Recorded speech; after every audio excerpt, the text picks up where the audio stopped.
Hi! Good morning! At ngayon, gumagamit tayo ng natural day lightning para lang bago. So, for today's episode, we will be having a mini Shopee haul, and right after that, may gagawin tayong Paris DIY project. So, please keep on watching.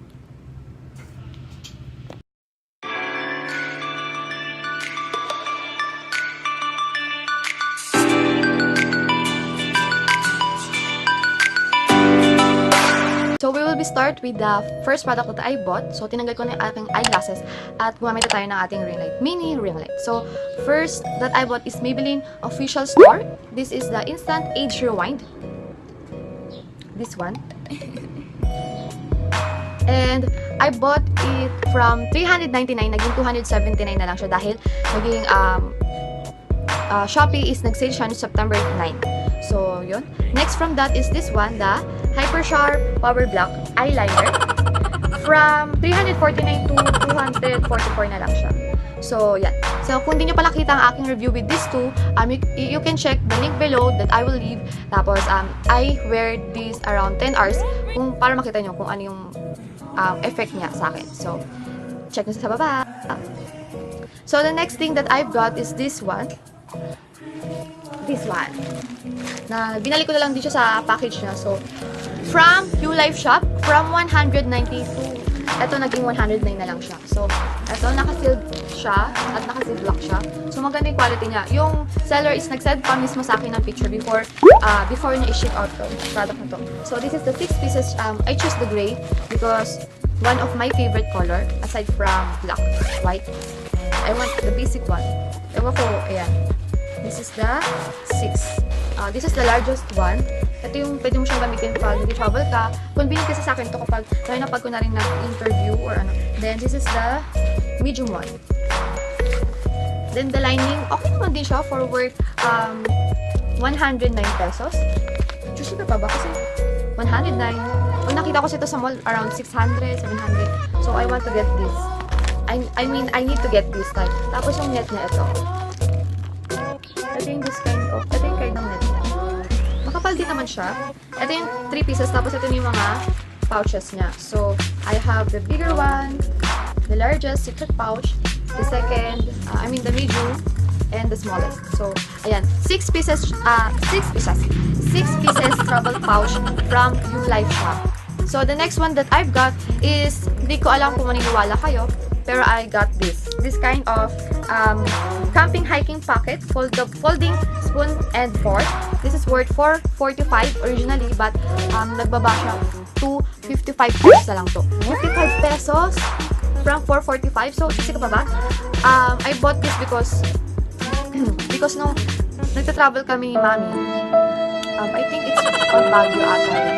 Sa Baguio ata yun. Tapos, yung disposable spoon and fork, tinatawag talaga namin. Alam mo naman ang disposable spoon and fork is plastic and a lot of chemicals. So, sa tingin ko, I need this one. Para lang ako dito travel, ay no, folding spoon and fork siya. At hindi lang yan guys, natatanggal pa yun dito. Natatanggal siya. Para pwede mo na siyang pag-iwalayin, gamitin. At hindi lang yan, meron ka pang bonus na in this one. Can opener. Tapos may blade siya. Wow! Let's try. Let's try kung matalas yung pinaka-blade niya. Try natin hatiin ito.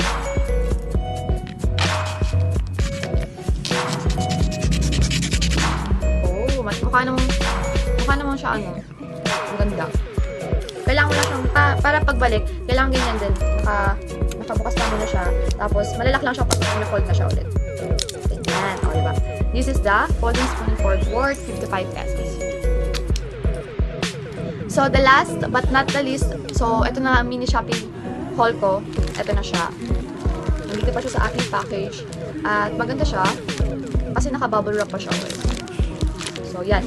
This is from trendycollection.ph. This is the 10-meter 100 LED mini LED copper wire fairy lights. This is the fairy lights from 366 to 99 pesos. 99 pesos lang sa this. So, ayan. Naka-plastic siya. Tapos may note yung may-ari. Ayan. Tapos yan.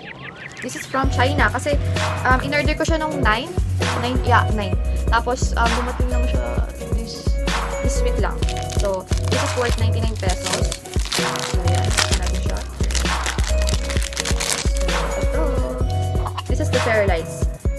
alam niyo na at nakita niyo naman sa baba sa title ngayon na kung ano ang gagawin natin ngayon. So, stay tuned for our next DIY project. So, ito siya. Tapos, meron kayong, ilalagay nyo ito yung ating battery. Ay, wait, yan. Ito. So, yan. I've already tested this at pinost ko siya sa IG stories ko. If you follow me on my IG stories, it's Binibining Paris. So, please follow me.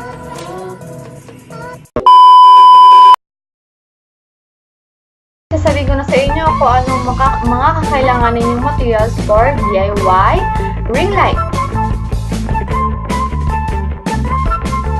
First, syempre, fair lights natin na binili ko sa Shopee, worth 99 pesos.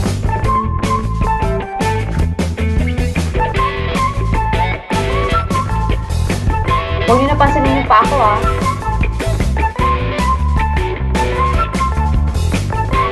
Then, the next thing is 3 pieces ng AA batteries na available sa inyo.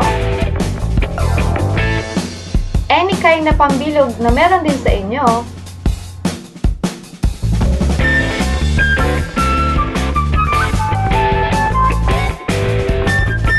Marker na available din sa inyo like ball pen, pencil, or pentel pen. Siyempre, cutting accessories like scissors and cutter. Don't mind my cutter na rusty, okay? And last but not the least, siyempre, karton.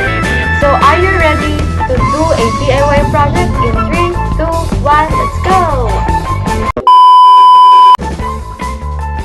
Kahit na anong pambilog na available sa inyo, bilugan lang natin ito sa ating karton and i-trace natin ito.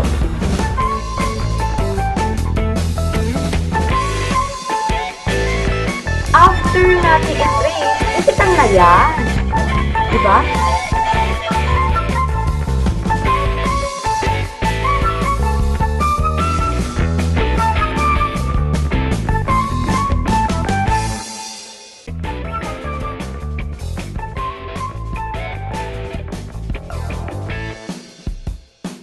Diyan, cutter dito, cutter doon. Oh yeah!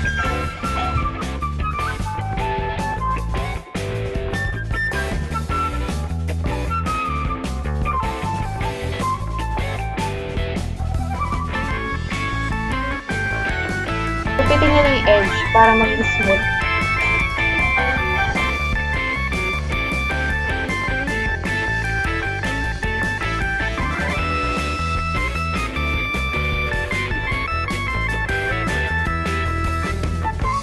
Then, sa starting point ng fair lights, scotch tape natin ito para hindi siya gumalaw. Ipalibot lang natin ito sa buong karton at yun na.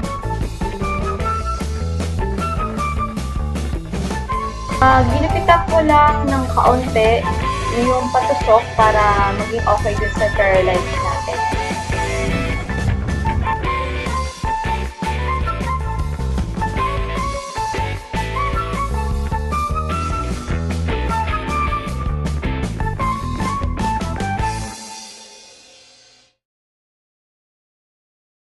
So, hi guys!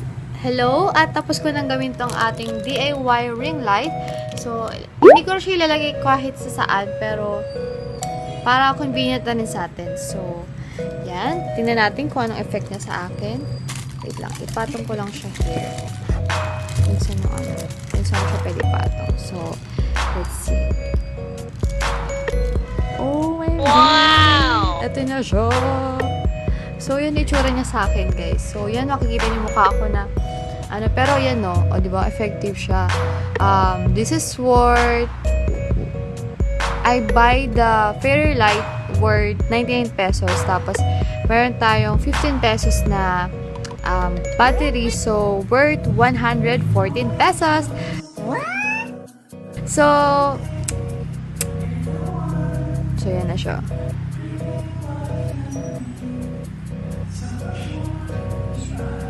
Hindi lang siya ganun ka-perfect, pero kailangan pa ng shadow glue. Ito kasi yung una-una kong ginagamit. So, try din natin siya kung magdadagdag ako ng So, kung ganyan, matatakpan yung pinaka-lightning niya. So, warm white lang kasi yung gamit ko. So, I think pwede na siya. Right?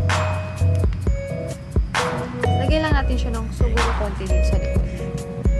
Ayan. Para magkaroon pa ng glow yung mukha ko. So, makikita niyo mukha ko, ang dami kong patches sa mukha kasi naglalagay ako ng whitening cream for the acne marks. Pero yan yung pinaka total niya. Ayan, nakita na sa ilalim yung aking mini ring light. Ito yung ginagamit ko. Ito nga pala yung ginagamit kong ring light for the past few vlogs. Ito lang yung ginagamit ko. So, ang maganda kasi dito, na-adjust yung brightness niya, which is sa akin, for me, hindi siya ganun ka-advantage. Kasi masakit siya sa mata. Then, ayan, parang masyadong yung pinaka-lightning niya. Kumbaga dito, parang natural lang yung pinaka-lightning niya. Although, kulang pa rin naman siya, pero, diba? Susi ka pa ba, bes? So, ayan. So, guys, nagusto nyo ba ang ating mini Shopee haul plus our DIY project? Kung nagustuhan nyo, please like this video and comment down below kung ano pang gusto nyo makita sa akin. At huwag nyo rin kalimutan na mag-subscribe dyan din sa baba. At pakiclick na rin ang ating notification bell. Kung gusto nyo pang makita ang aking previous vlog, I can leave the link below kung gusto nyo lang makita. Pero kung ayaw nyo, okay lang din naman. So, see you again on my next stories. Bye-bye!